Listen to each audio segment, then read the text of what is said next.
So, the lineup for EVO has been announced, and there's one game that has been noticeably absent from the lineup this year, and that game is one Marvel vs. Capcom Infinite. Yes, this game did not manage to not make it to there. Honestly, this game has been, it was just it was a disaster. This game, all right, it could have been good. I know when I first heard of this game, I was like, oh god, they're gonna fuck it up. I know they are, and I was right. Unfortunately, I'm not happy about that. But I just thought it's kind of bad the way they handled it. To be honest with you, this game could have potential to be better. Marvel's Capcom 3 wasn't that bad, but it was nowhere near as good as like the first two or anything like that. Now it's noticeably absent from it was a marketing failure. It was just a complete botched attempt on Capcom. And to be perfectly honest with you, I don't exactly 100% blame Capcom for this one. I also blame Disney for this one because they were so petty with their little beef with Fox at the time, which might be resolved since Disney's trying to buy Fox, but that's a different story. Is that like they were focusing all the characters that they had the rights to in movie form or whatever, yet we're leaving out the X-Men on purpose, trying to leave them out. Now, no, they never actually came out and said this, but come on, really, come on. Some people blame Fox; it was their fault. They wouldn't allow the characters, and I don't know. It's also entirely possible. I can't exactly say. I wasn't there. I wasn't either meeting. I was neither at the meetings when they decided to talk about this, so I can't really say who's to blame on this one. Could be Fox, could be Disney, could be both.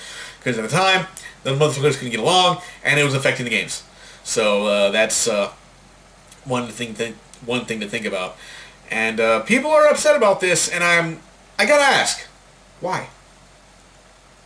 Not because I'm not saying that people didn't like the game, but like honestly, this game came out, and that was it. Everybody forgot about it. There's no hype around this game whatsoever. Street Fighter V came out, and while that has also came out as a disaster, it still came out better than Marvel's Capcom Infinite. It's still being supported by Capcom. They're adding characters and this, that, and the other thing. It's been making its rounds. Street Fighter V. It's not my favorite Street Fighter game. I just don't like it, to be honest with you. But Capcom did pay more attention to this game than they did Marvel's Capcom Infinite. Marvel's Capcom Infinite, let's face it, was nothing more than a cash grab to try and capitalize on the success of Marvel movies right now. Okay, because if you notice, there's a lot of characters that were either in the movies, or upcoming movies.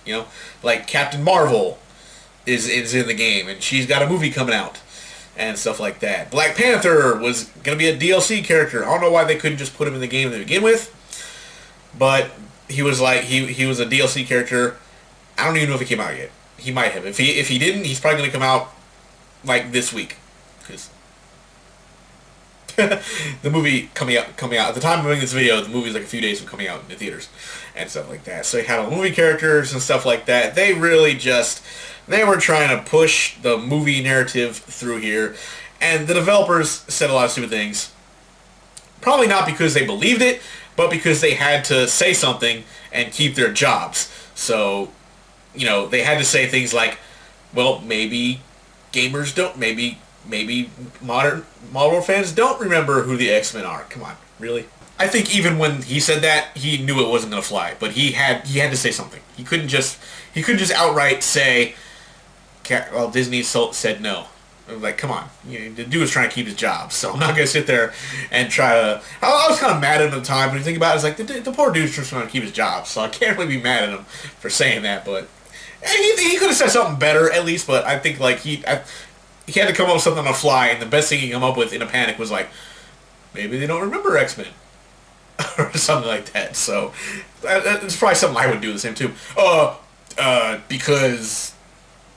People don't really remember X-Men? Yeah, got that? And then Capcom tried to also do their own form of damage control with this, like, well, they're not really characters so much as functions. It's like the problem with this game is, like, they just insulted the fan base so much that most of them turned their back on it, end up being a commercial flop, and now it's not going to be an Evo, and this makes people mad. They're completely upset that this game is not going to be an Evo or something like that. I don't know why. Look, guys, Evo, let's face it, it's just a 3-day commercial, mostly for Capcom. But it's like a 3-day commercial for fighting games, okay? Like, Dragon Ball Z, Dragon Ball FighterZ is going to be in there. Smash Brothers is in there twice. They got Melee and Smash Brothers Wii U. I don't know why they did that, but there you go. And Street Fighter V, obviously, come on, that's like the main event, okay? It's like going to like a boxing show, and the main event is like Street Fighter V. That's what they're gonna do. I don't remember all the games on the list right now. Oh, that Blaze Blue tag battle, which I was looking forward to until I found out how they're gonna DLC the crap out of that game too, is gonna be there. And it's like, really gonna put that game in there? It's not a complete game. You're Street Fighter 5ing, original Street Fighter 5ing, Blaze Blue with how they do it with Street Fighter. It's like, oh, well, we're gonna release the game in time for Evo, but it's not gonna have all the characters yet. And it's like, people aren't too happy about that game either. I'm not. I was looking forward to it. I'm like, oh, that Blaze Blue tag battle, whatever it's called, cross tag, whatever. That's always a cool game. I can't wait to play that. And it's like, yeah, it's $60, and then there's like 20 other characters gonna sell it to you later for more money. I'm like, yeah. So I don't get the anger. Like I said, I don't get the anger with the whole Marvel Capcom Infinite not being there, when there was actually no hype about around this game as soon as it came out. It came out and it was it. Nobody talked about it. Nobody talked about this game. Everybody's still talking about other games. I've never heard. I've been around. People are saying things, talking about Street Fighter V, talking about Tekken, they're talking about Dragon Ball, all these other games. I don't see anybody really mentioning Marvel Capcom Infinite. And as soon as it's announced that it's not going to Evo, like, people are upset. Like, oh, it's not going to be there. It's like, well, where were you fighting for this game when it was out? And second of all, let's face it, a lot of people were excited about Marvel Capcom Infinite because as far as fighting games go, for all the other ones, the game was pretty much easy mode. A lot of people came into Marvel Capcom 3, they were really good at it, they thought they could go pro, and they went to other games like Street Fighter or whatever, and they got trashed. And that was it. So when Marvel Capcom Infinite came out, they're like, yeah, I can pretend to be good at a fighting game again. Ah! And that's why people were excited. But that excitement died down. Nobody cared. And because nobody cared, it's not going to Evo. And don't have some righteous indignation about, oh, this game should be an Evo. Because let's face it, nobody talked about this game until now. Now people want to be upset it's not an Evo. Big deal. Like I said, Evo is a freaking 3-day commercial. And if the game is not a commercial success, there's no need to advertise it.